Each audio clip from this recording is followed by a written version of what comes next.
Џенифер Анистон беше забележана на Мајорка во друштво на гуру и хипнотерапевт, а минатиот месец била со него во ресорт во Калифорнија.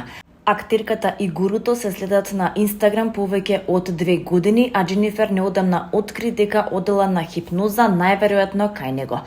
По неуспешните бракови со Бред Пит и Џастин Теру и низа шпекулации за романтични врски, изгледа Џенифер Анистон успеала да најде љубов, но овој пат настрана од светот на шоу-бизнисот.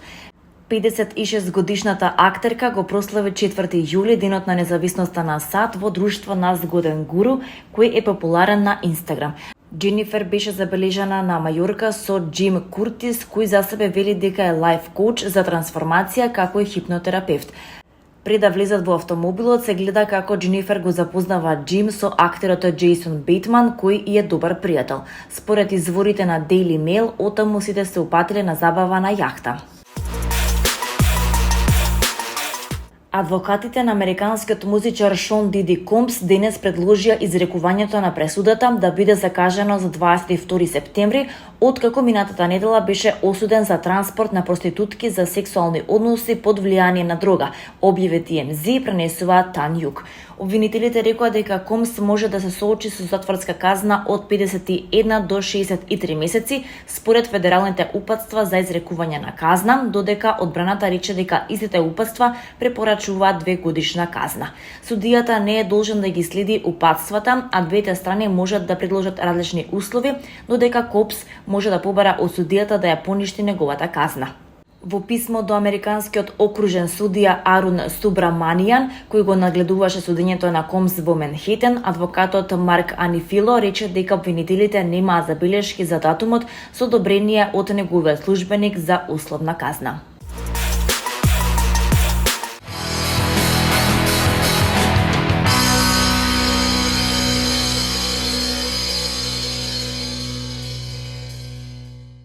Најубавите македонски народни песни ги испеа Андријана Јаневска со Митан проект на 7 јули на летната сцена Долни Сарајево Охрид во рамките на етнофестивал Охрид и Балкански фестивал на народни песни и игри.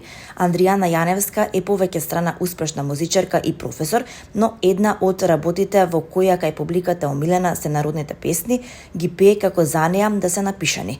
Репертоарот на концертот беше составен од најпопуларните и најслушаните народни песни, а нежниот и чист вокал на Андријана секогаш дава нова возбуда и уживање додека ги слушате, особено на сцената на Долни Сарај со поглед на езеро. Познати се албумите Македонски рози и Приказна за едно моме, кои ги продуцираше Мите Димовски.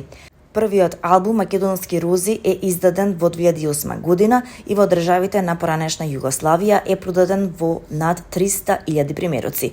Со искусни музичари во студиото и на сцената, Митан проект функционира речиси 20 години. Дамир Имири на клавиатури, Илија Филиповски на виолина, Благојче Трајковски на кларинет, Александар Јовевски на кавал и тамбура, Мите Димовски и Андријана Јаневска добија големи аплаузи за новите верзии на Битола, Мој роден крај, Ој Вардаре, Сношти поминав, Си заљубев едно моме, во сосема нова верзија на Бис и многу други.